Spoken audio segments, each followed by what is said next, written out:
Actually, merong nga ano merong nga nakasulat sa Biblia na Panginoon, hindi ba nagpalayas din kami ng ng mga espiritu sa magsilayo kayo, hindi ko kayo nakikilala. Yung mga presentado at kaya ng si Daniel Rason na yan, palalayasin niya ng Diyos sa araw ng pag-uukom. Mas una pa nga yung itatapon kaysa kay Satanas eh. Sabi sa Apokalipsis, bula ang propeta. Sabi sa Apokalipsis eh. Ngayon, ano yung gusto kong ipunto? Kasi ang ganda nung sinabi mo kanina na sumampalataya ka sa Panginoong Jesucristo, maliligtas ka. Actually, sino ba si Kristo? Yun yung dapat nating alamin. Sino ba si Kristo? Kailangan ba sumampalataya tayo doon sa word na Kristo? Hindi po, mga kapatid. Ang sabi ng Panginoong Jesucristo, ako ang daan, ang katotohanan at ang buhay. So, pagka pala sumasampalataya ka doon sa daan ng buhay na katotohanan, hindi mo makilala si Kristo, maliligtas ka dahil sumasampalataya ka kay Kristong daan ng buhay at katotohanan. Yun nga yung natutunan ni Siddhartha Gautama Buddha, which is the way of life. Sino ba yung way of life na natutunan niya? Si Kristo po yun, mga kapatid. Kaya tingnan ninyo, ang Buddhism is not a religion. Buddhism is a way of life. Mga kapatid, it is a way of life. Ngayon, mga kapatid, Muslim ka, ginawa mo yung nakasulat sa puso mo. Palagay mo ba hindi ka maliligtas? Ang nakasulat sa puso mo, wag mong iimbutin ng pag-aari ng iba.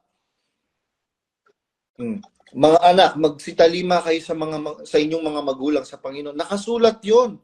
Naka-instill 'yon. Kaya nga di ba nga, merong hardwired sa pagkatao ng isang tao. Yes, merong hardwired na nagpapatunay we are connected. Sa konsensya. Yes. Konsensya natin, hindi ka ng Spirit of Diyos. Exactly.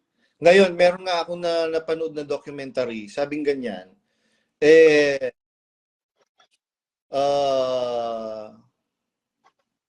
ayaw mong maniwala sa Diyos.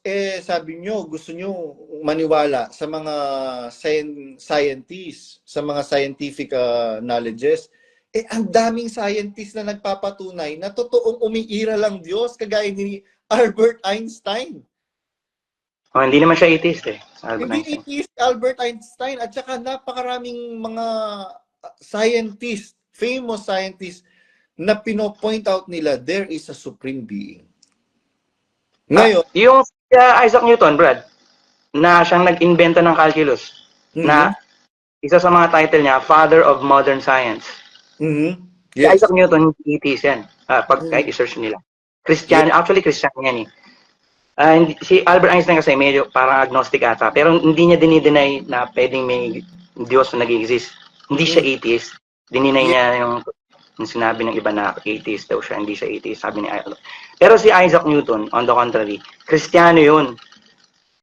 Nagsulat siya, marami siyang sinulat na mga, kaya siya sumikat eh. Siya nag-invento ng calculus, tas mga sinulat niya, di ba? Sa laws of physics, ganyan. Classical physics. Mathematics, di ba? Mathematician siya eh.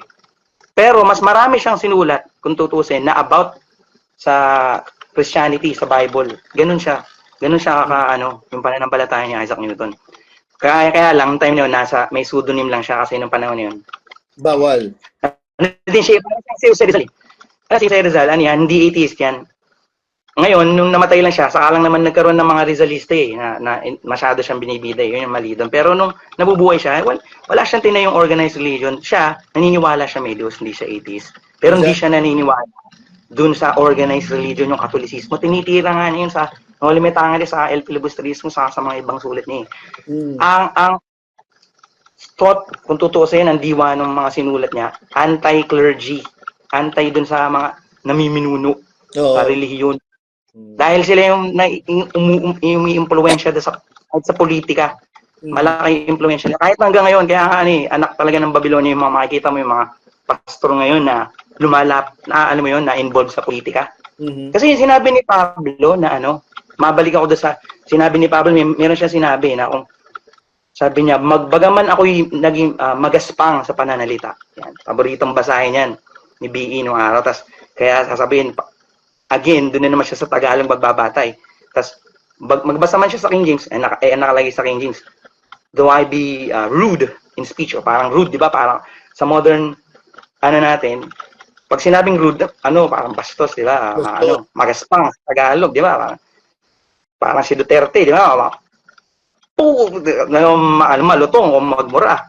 Kaya parang ganyan yung ginagamit niyang talata. Kaya parang okay lang sa kanya, ganito yan, ganito, ganyan. Tapos, gagamit siya ng talata yung sa Panginoon sa Kristo yung, ang Panginoon nga, kung magsalita sa mga leader nung araw, sa mga Hudyo, mga Eskriba at Pariseo, di ba? Kayo mga ulupong, di ba?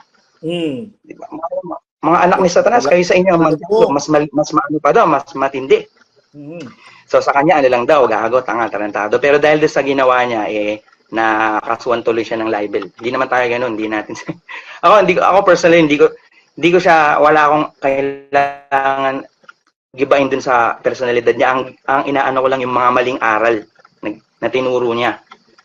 Gusto ko din kagaya nun, yung magaspang. Pagbabalik tayo dun sa Greek, ang nakalagay dun, idiotes. Dun galing yung word na modern English na idiot.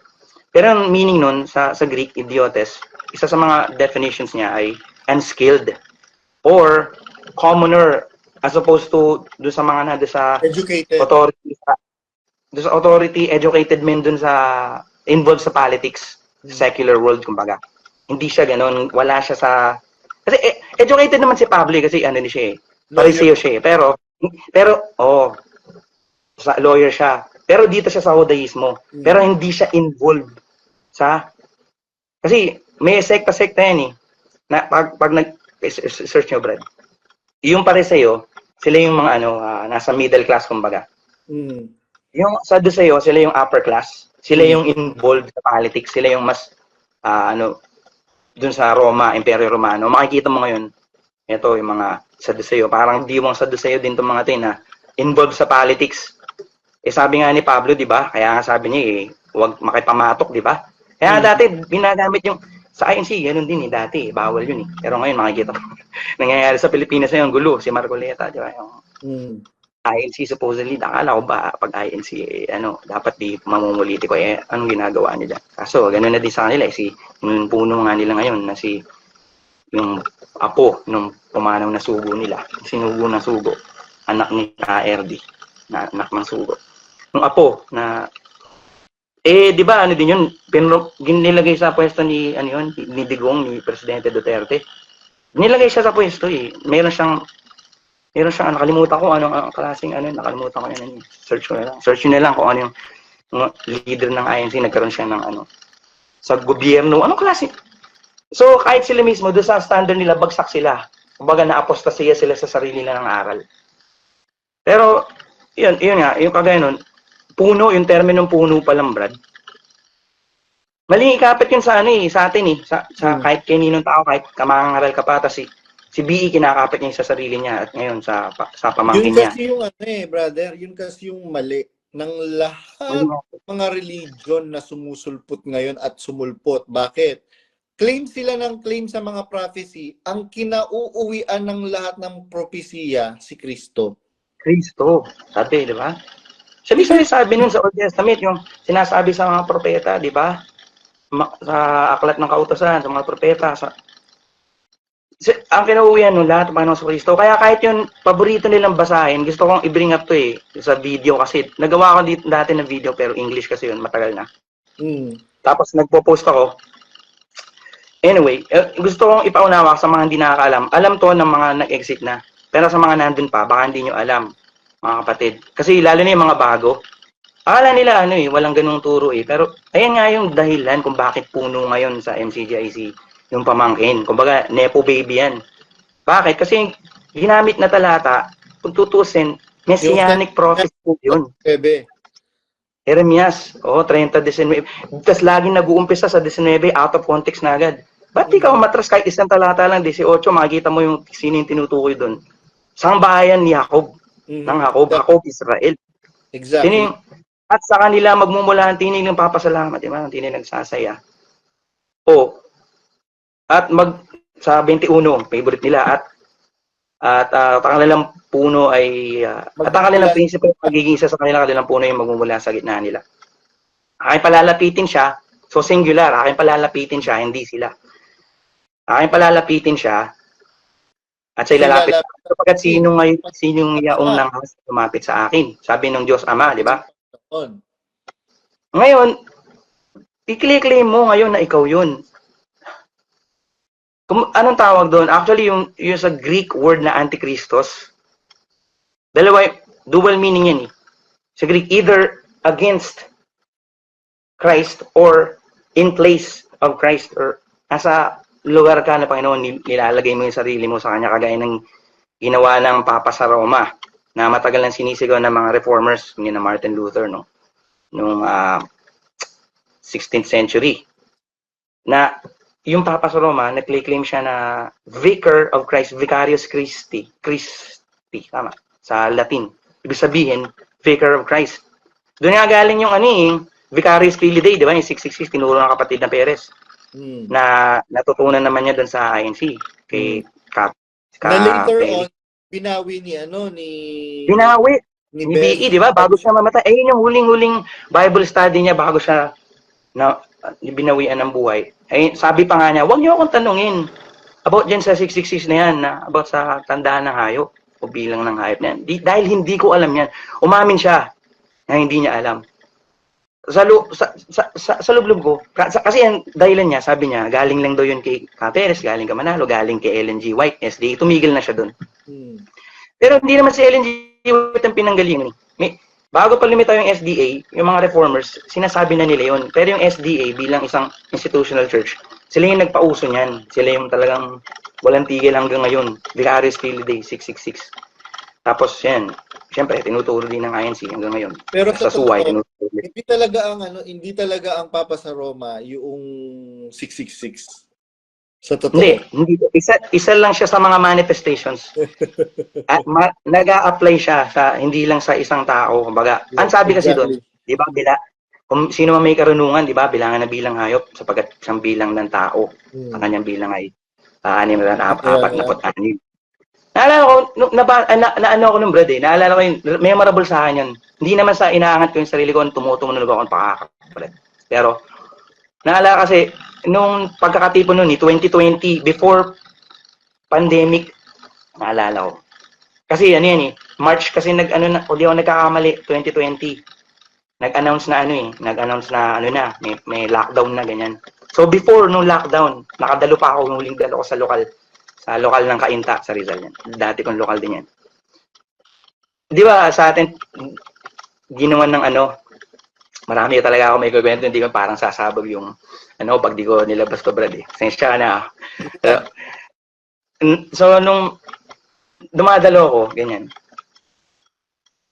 Di ba dati wala naman yung magbabasa kasi nga dati live na nagte-texto kayo mga manggagawa, kaya nga dati gusto ko din magmanggagawa dahil sa pulpito nakakapagsalita yung manggagawa. Na ngayon hindi na nawala na yung original na function nun supposedly ng elder or manggagawa. Na dapat ikaw yung magpapatibay sa mga kapatid, magsasalita ka, di ba? Kaso, ang nangyari diyan, may kasalanan din yan. Si BE dahil kinonsolidate niya yung authority niya. Nung buhay pa siya, matagal na panahon, nung nag-umpisa yan sa mga CD, pinarecord na lang, kaya nawala na yung live na teksto. Hanggang sa unti-unti, ano na ang function na magagawa ngayon? Taga-baba ng mga announcement, taga-singil, taga-connector. Yan ba ang sinabi sinabi sa gawa na ingatan ninyo ang, di ba, yung mga sarili, tambuong kawan na di ay hinirang kayo ng Espiritu Santo ng mga obispo, mga katiwala, di ba? Upang pakanin ninyo ang Iglesia ng Diyos na binili niya ang kanyang sariling dugo. Ginagawa ba nila yun bilang mga namiminuno? Gagamitin niyo yung term na namiminuno sa Hebreo, di ba? Pasakop kayo sa mga namiminuno sa inyo. Oo, tama po yun. Verb, namiminuno. Pero iba yung namiminuno. Plural yun mga namiminuno. Ayan nga, nilagay ng mga apostol, yung mga kagaya ni na Esteban, yung 7, di ba, sa aklat ng mga gawa. Isa si, may Nicolas, ganyan. Etc. Nakabutan mga pangalan nila, mga diakonos sa Greek. Yung mga yun, kung tutusin yung mga term na yan na ginamit lang sa institutional church, tapos ginilagyan ng hierarchy, mga function yun eh. Yung function naging hierarchy. Tapos nagkaroon ng ang Katolisismo may kasalanan yan eh. Yung Papa sa Roma, ginamit niya yung sinabi ng Panginoon Kristo na mayroon naman ako ibang tupa at magkakaroon sila ng ibang pastor. Ang unang nag-claim nun, Papa sa Roma, search nyo. Kaya yung tinitira ni BE yung INC na kinlaim daw yun ni Manalo. Hindi lang si Manalo yung nag-claim nun. Actually, ganun din, kahit di nila i-claim yung talata, pero yung ginagawa nila, ganun yung ginagawa nila. May isang head pastor, kumbaga. O yun nga, yung puno, ang tawag sa Tagalog, puno. Diba? Siyang nangunguna, nangungulo, pangulo. Mali yun eh, dahil, kaya dati presiding minister, diba? Minister. Binago niya, may vice presiding minister. Ginawang na lang, overall servant. Dahil nga, na-realize na presiding, nagpre-preside, yun yung root word ng president eh. Pangulo eh. Nagpre-preside. Presiding minister siya. So, na-realize niya yun. So, binago niya, overall servant.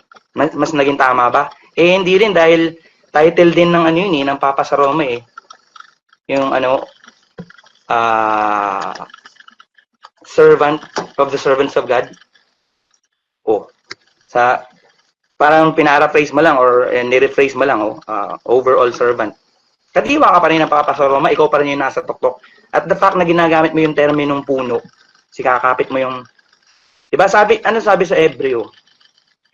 Diba, sapagkat ang anak ay, tapat, na siya puno sa bahay niya, na ang bahay niya ay tayo. Sino yung puno sa bahay ng Diyos, iglesia ng Diyos, nawag ng Diyos? Si Kristo yung puno, isa lang yun. Hindi mo pwedeng angkinin yun na ikaw yung puno o ikaw. Binago pa yung terminong sa Tagalog na prinsipe. Hindi siya nakontento. Ginawa niyang taga-akay para siyempre, mas lalapat sa kanila kung taga-akay lang kasi pag prinsipe. Hindi naman sila prinsipe. Si Kristo, prinsipe. Ano po yung Brad? Ang tawag doon, self-serving. Opo, self-serving. Kahit dati pa, naalala ko, sabi ni Pablo, di ba? Papangaral siya ganyan, tabasahin yung talata. Sapagkat di namin ipinapangaral ang aming mga sarili, kundi ang Kristo ang Panginoon. Pero siya, sasabihin niya ganyan, hindi niya pinapangaral sa sarili niya. Pero pag minsan, babalangka siya ng paksa. Dun sa paksa mismo, nandun yung pangalan niya. Kung bakit, si kapatid na Eli ay ganito, ganyan. Bla, bla, bla, ayon sa Biblia. Akala ko pwede yung pinapangaral sa sarili mo, bakit nandun sa paksa? Minsan, mga ganun, no? Ataba ko my mind, eh. Yung mga ganun, mga naiipon lang, and parang kino-compartmentalize ka lang, mga time na yun na, sige, lagay ko lang dyan. Naipon yung Brad.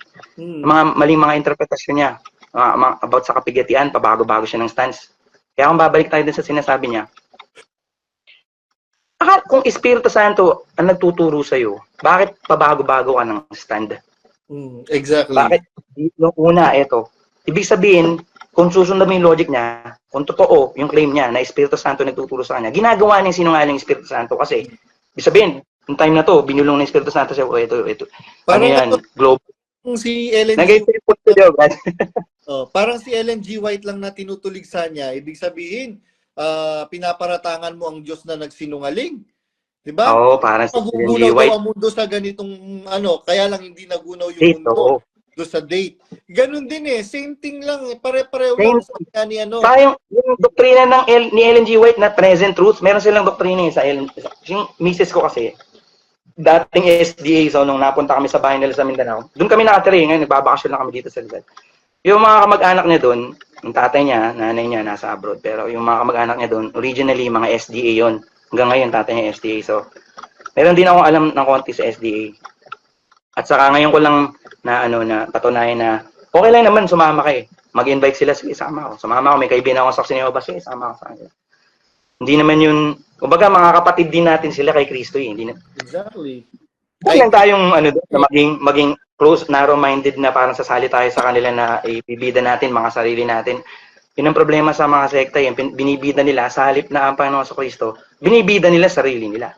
Exactly. Yung hashtag nila ngayon, we are MCGI. Sino bida? Kayo. We are MCGI. We are members of the Church of God International. Sino pinapangaral nyo? Sarili nyo. Kami lang gumagawa ganito. Sino? Sino ang bida sa kanila? Sino nasa pedestal? Yung mga ngaral nila, yung tao. Di ba sabi ng Panginoon sa Kristo, kasuklam-suklam, yung dumadakila sa tao. Mm. Sabi niya sa Lucas. Ginagawa nyo ngayon na laging ang bida sa inyo. Actually, Brad, napansin ko din sa sarili ko yan. Nung nandun pa ako, meron akong kaibigan na born again na dating kabanda ko sa MCGI. Shoutout pala kay, kung mapanood nito kay Brad Chichester. Kabanda ko yan dati sa MCGI. Vocalist namin yan, tas ako yung drummer. Ah? Di ba nakausap mo siya earlier this year, si Brad Vocalist pala Chichester? si Brad Chichester? Siya yung lead vocalist namin, tas ako, drummer ako. Dati kasi nung araw, di ba, uso yung mga Battle of the Band sa youth convention, dati NYC pa, National Youth Convention before IYC. Tapos yung mga ano tawag dito? Hindi pa choral festival yung tawag din, yung dati yung pag sa Apalit, yung mga choir, Music festival. yung music festival. So may portion doon dati dedicated sa banda, Battle of the Bands, mga live, di ba, Brad? So, meron sa mga choir. So kami choir din ako. So pagka naman sa banda, naman ako, kakanta naman ako, magdadrums naman ako, Battle of the Bands mga araw. Si Brad Chichester, kabanda ko yan dati sa MCGI. Naanib yan, kundi ako nagkakamali, 2006. Ako 2000. Pero anyway, ano ba yung pinapoint out ko? Kapatid din natin yan, yung mga Oo, doon ko lang natutunan na kapatid natin sila. So, meron nga akong kabanda yon, yung kabanda ko na dating born again na naging MCGI, tapos bumalik na siya doon sa born again. Tapos niyayaya niya ako. Hindi sumama ako, no. Pagsama ko doon sa nila, parang devotion ganyan sa isang public na lugar. Tapos meron silang sharing ganyan. Naman ako Brad, kasi ang tawag natin kasi sa Pilipinas, sa mga Pilipino born again. Pero yun yung mga sa Amerika, ang tawag diyan, sa ibang bansa, mga non-denominational Christians. Mga Christians na walang denomination. Ibig sabihin, kaya non-denominational kasi hindi sila nag-a-adhere sa isang particular na denomination kagaya ng halimbawa Baptist or Methodist or Presbyterian o ano man. Sila yung kadalasan yung mga mega churches, mga non-denominational yan. Pero syempre, mamimili ka din. Hindi lahat kung halimbawa si Joel Osteen, alam mo na nga na bulaan yun, huwag na sumama doon, huwag ka na makinig doon. Lalo na nung nagkaroon Mayroon naman tayong discerning spirit di ba? Yes. Alam mo na yun Kumbaga, galing ka na dyan sa isang, sa Pilipinas, katumbas na mega church, may MCGI, INC, mega church din yan. Yung mga denomination nila. Pero anyway, yun nga yung si Brad, sila, mga non-denominational or mga born again, sa colloquial na katawagan. Tapos, punta ka sa kanila. Nag-sharing sila na meron silang testimony, ganyan. Isa-isa sila nagsasalita, alam yun. Tapos ako, binigyan ako ng chance magsalita. Ikaw, Brad, ano ma-share mo, kapatid? Tawag nila sa akin kapatid, kahit, di ba, maganda yun, di ba, kahit alam nila ako, in-introduce ako ng, dati kong kabanda, ito si Brad, member siya ng, MCGI. Sila kasi, iba't ibang group or church yung nila, sinasalihan nila. Bawa, yung isa, kunyari, yung isa, Victory Church, o yung isa, CCF, o yung isa, yung, tawag dito. Basta nakalimutan ko yung mga pangalan. Basta yung mga born again na may kanya-kanyang Pero nagsasama sila, alam yun. Hindi sila naghahatulan na, hindi, kami lang yung tama. Victory Church lang yung tama. Hindi. Yun sana yung magandang diwa na manalay tayo sa mga Kristiyano magkakapatid din na, alam mo yun. Pag may bida yung sarili nyo, di ba? Ganun yung diwang. Bida nila ang Panginoon. Badong pag nagsasalita sila. Totoo yun, tama ka, brother. Ganun yung itinuturo ng Panginoong Jesucristo nung buhay siya, di ba? Kaya nga nagsumbong yung mga sa Panginoong Jesucristo, di ba? Sabi niya, Panginoon, meron kami nakita nagpapagaling sa pangalan. Gumagawa ng mga dakilang tanda sa pangalan mo, pinagbawalan namin siya. Sapagkat hindi namin siya nakikilala, hindi natin siya kasama. Ako konti lang ng mga tao nung panahon na yun Pero ano sabi ng Panginoong Jesucristo? Huwag niyo siyang pagbawalan, sapagkat ang hindi laban sa atin ay sumasa. Ganun din. Actually, at the end of the day, yung sinasabi mo kanina, Brad, yung about sa mga non-Christian ba, sa paghukom, ang Panginoon sa Kristo ang bahalang humatol sa kanila kung tupa ba sila o hindi. Kung kahit Muslim ba yan, o Buddhist ba yan, o Hindu ba yan, o walang religion, agnostic, o kung ano man. Ang Panginoon sa Kristo ang hahatol sa kanila. So, pero pwedeng kapatid din natin sila kay Kristo. Hindi lang nila alam. Kasi at the end of the day, yung term na Kristiyano, ano lang din naman yun, label lang din naman yan. Actually, sa unang binanggit yan, di ba, sa Gawa, 11:26, at sila yung unang tinawag ng mga Kristiyano sa Antioquia. Ang tumawag sa kanila na mga Kristiyano, yung mga taga-Antioquia ng mga Griego, mga Greek-speaking. Ang ibig sabihin kasi ng Kristiyano, alam natin, follower of Christ. So, kaya Kristiyano. Ang problema sa mga Kristiyano ngayon, kung minsan, yun nga, kagaya nabanggit ko kanina, inaangkin nila yun na, ang number one na naaangkin yan, syempre, yung Mother Church, na yung Katoliko na, sila lang daw yung totoong Kristiyano. Pag nasa labas ka ng Iglesia Katolika, hindi ka totoong Kristiyano. Ganun din yung claim ng mga, ng mga iba't ibang denominasyon at mga sekta na, dapat ka, para matawag na totoong Kristiyano ka. Diba? Kahit sa MTJ, ganun sabihin na, sila lang yung totoong Kristiyano. Pero yung intindi nila, kung tutusin sa salitang iglesia, akala nila sila lang yung nakaanib sa iglesia dahil lang dumaan sila doon sa MCGI, kaya sila naanib sa iglesia. Hindi ganun ang pagtawag ng Diyos. Diba? Sabi ni Pablo, ang Diyos ay tapat. Diba? Siyang tumawag sa inyo, diba? Sa Korinto. Ayun, ibig sabihin na iglesia, from the root word ek, tas kaleo. Kaleo, to call. Ek, out, to call out. Tinawag ng Diyos. Palabas sa kadiliman. Palabas sa dating nakagawian ng mga kasalanan. Tinawag tayo mula sa kadiliman hanggang sa kaliwanagan. At ayun nga sinisimbolize sa Revelation na dakilang Babylonia. Ayun yung mga reliyong tatag lang ng tao. At nagmamanifest yan all throughout history. Magsimula din sa Babylonia nung araw pa, sa Torre ni Babel, doon nag-umpisa yan. Kasi si Nimrod, di ba? Siya yung nagtayo ng Torre ni Babel. So yun siya yung kauna-unahang naging leader na alam mo yun, meron siyang gustong sariling, parang ganoon. So yung simbolismo nun, ngayon, sa Espiritu. Yung nga, may Mother Church. Actually, yung Katolisismo, yung claim nila, Brad, sila yung continuation ng Judaismo. Yun yung claim ng Mother Church. Pero yung tinutukoy na Babylonia, Jerusalem yan Kasi sila yung tinutulig sa yung sinasabi ni Pablo na ito yung Jerusalem na dito sa lupa, sa Arabia, di ba? Yung sa alipin, pagkaalipin. Pag-alipin. Tapos sa Galatia ata yun, di ba? Tapos ang ating ina, yung Jerusalem na nasa langit. So, yung dito, ay yung Jerusalem, ayun yung claim ng Katolisismo. Sila daw yung continuation ng Judaism.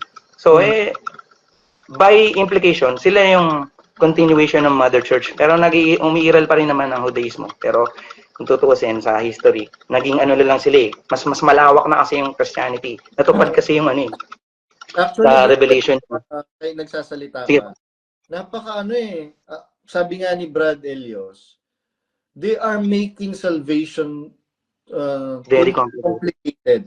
Pero when in fact, salvation is not complicated.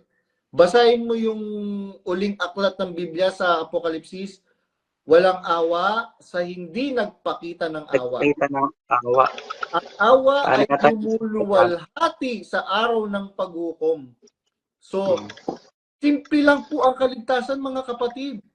Ano ang magiging process natin sa kaligtasan? Mercy. Compassion. Yun nga po yung ang dalisay na reliyon ay ito. Alin yung dalisay na reliyon ay at walang dungis at walang kapitanan sa harap ng Diyos. Sabi ng Biblia, sabi ni Apostol Santiago, ang dalisay na reliyon at walang dungis sa harapan ng Diyos ay ito. Alin yun? Dalawin ng mga ulila at mga babaeng bao. Kaya nga ingatan na walang kapintasan sa libutan. Exactly. Kaya nga pagdating mo sa huling aklat ng Biblia, Walang awa sa hindi nagpakita ng awa. Sapagkat ang awa ay lumuluwalhati Lumuluwalhati. sa araw Laban ng sa paghukom. So, kahit ano pang claim ninyo, i-claim natin, kami ang ano, kung hindi tayo nagpapakita ng awa, sige, granting without accepting, na kayo ang totoong iglesia MCGI, na ikaw ang totoong sugo ng Diyos na niya rason. Ginagawa mo ba yun? Nakasulat sa Biblia na ang awa lumuluwalhati sa araw ng paghukom, walang awa sa hindi nagpakita ng awa. Do you show compassion and mercy towards people, towards men, towards humanity? Do you, Daniel Rason? Simple lang ang sagot, hindi mo ginagawa. Katunayan, nag-aaway-away ang mga pamilya na nag-exit at nananatili dahil sa tinuturo mo, Daniel Rason. Ngayon, maliligtas ka ba? Hindi. Bakit? Hindi ka nagpapakita ng awa. Sabi ng Biblia, sabi ng Diyos, walang awa sa hindi nagpakita ng awa. You yourself, Daniel Rason, you do not show compassion and mercy towards people, towards members. Biro mo, sa akin na nga lang mismo eh. Hindi ba totoo na naging alipin ninyo ako mahigit dalawang dekada? Pero naawa ba sa akin? Hindi kayo naawa. Ganun na lang kayo kung humatol. Ayan, i-block nyo na. Alam niyo po mga kapatid, brother Araulio, I was devastated then. I was devastated that time when I received the message na pinapablock ako ni Daniel Rason. Kagaya mo at kagaya ng ibang mga kapatid, buong akala natin yan ang totoong iglesia. Kaya nagkaroon ako ng tapang na magsalita. Naawa ako sa mga kapatid. Napatunayan ko na sa demonyo ang iglesia ni Daniel Rason. Bakit? Biro mo. Kung usapang pantao na lang ang pag-uusapan, biro mo 2 dekada ninyo akong kinasangkapan, ginamit ni isang serbisyo na ginawa ko sa inyong pamilya, di ko man nagawa sa mga magulang ko. Ngayon, patay na yung mga magulang ko. Mahirap, sabi ko nga, mahirap ang walang magulang.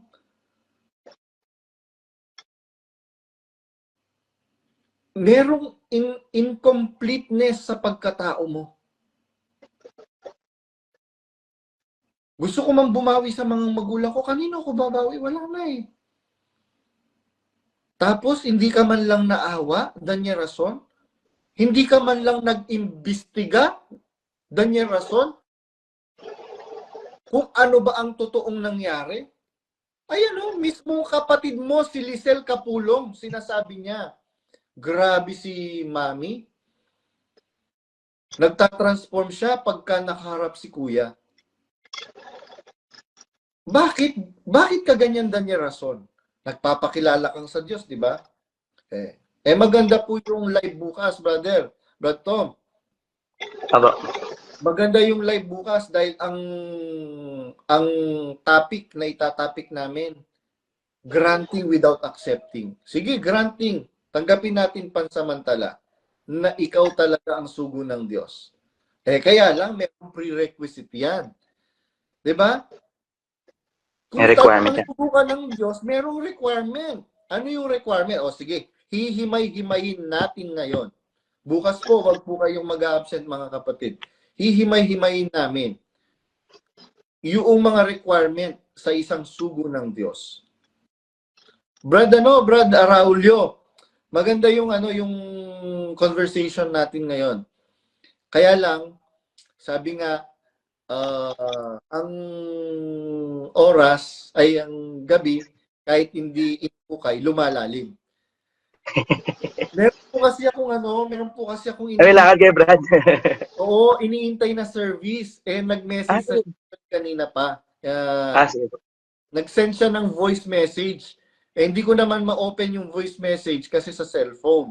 Mawawala. Pero, Napakaganda, and this video will be, ano bang tawag dito? Magiging kapakinabang sa mga kapatid na mga closet, sa mga kapatid na exeter. Itong video na to. Okay, ano. Kagaya nung sinabi mo kanina, i-reiterate ko lang, and I will give an emphasis. Mga kapatid, mahal po namin kayo. Hindi po totoo na naninira po kami.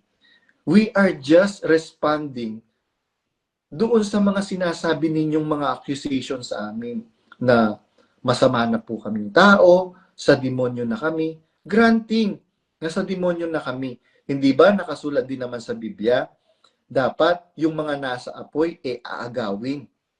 Kaya lang, itong si Jane Angeles, paano aagawin yung nasa apoy, ayaw magpaagaw. Kaya nga aagawin eh.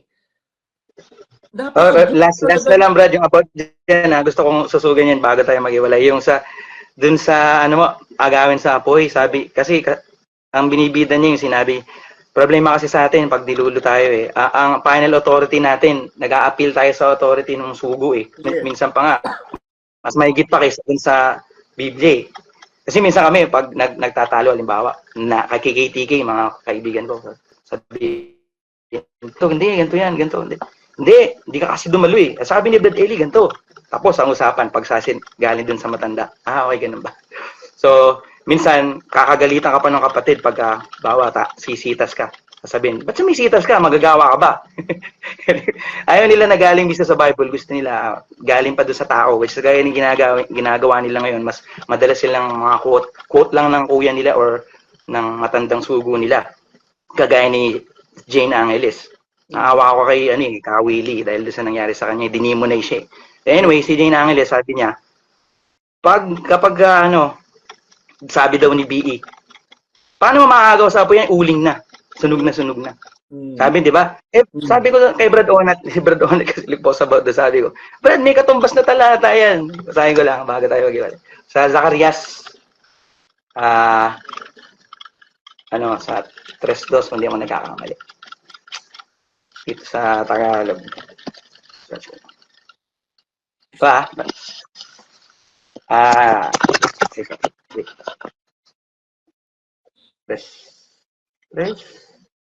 Ayun, 3 ng Zacarias. Natin. Ayan, ito. 3:2. At sinabi ng Panginoon kay Satanas, sawain ka nawa ng Panginoon Satanas. So, ang Panginoon na pumili ng Jerusalem ay sumaway nawa sa iyo. Di ba ito'y isang dupong na naagaw sa apoy. Yan. Word for word, Brad. Isang dupong na naagaw sa apoy. Kapasa po natin sa English. Ang nakalagay dyan sa Zacarias 3:2. Yan. Basahin ko lang. Sa English. Ano ba? Natin ko yung English Standard Version. Yan. And the Lord said to Satan, the Lord rebuke you, O Satan. The Lord who has chosen Jerusalem rebuke you. Is not this a brand plucked from the fire? Sa ibang salin, sa mas mababaw na salin, a burning stick plucked from a fire. Yung dupong, pag sinearch yung meaning ng dupong sa malalim na Tagalog na kasi yun, ibig sabihin ng dupong, uling. Kahit uling, pero naagaw pa sa apoy. So, yung binabataan niya na sinabi lang nung idol niya na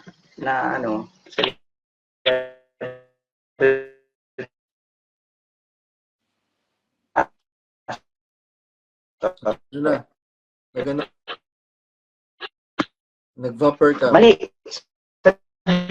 Dahil Zacarias. Nag-static ka there. Ayan, sige. Go ahead.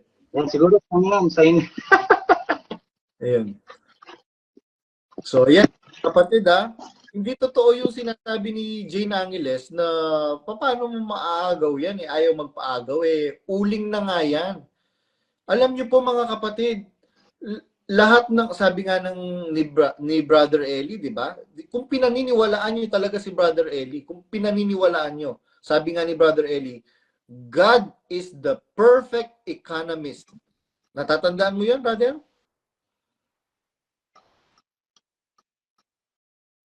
kahit ano ka na, kahit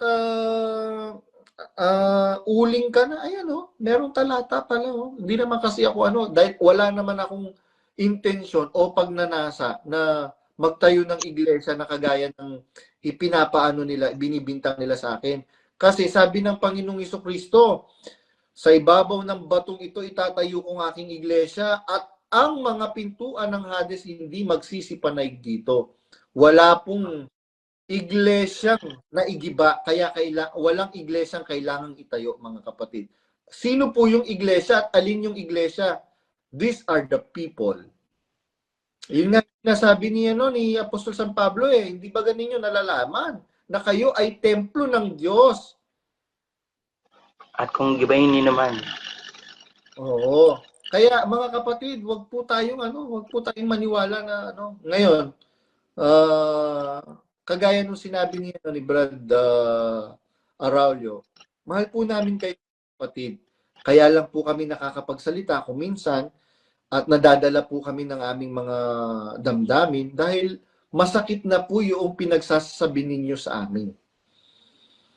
Tao rin po kami nasasaktan at natutokso rin. Kanta yun brother. Sige po hanggang ngayon, hanggang dito na lang po muna. At maraming salamat brother sa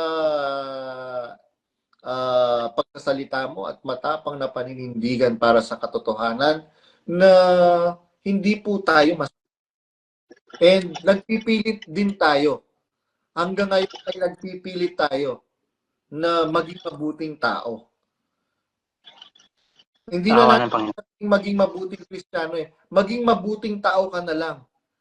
Yun lang ang maging mabuting tao ka. Wala nang usapan. Whether you are a Christian, whether you are a Muslim, whether you are etc. Maging mabuti ka lang tao. Solve na ang maraming argumento.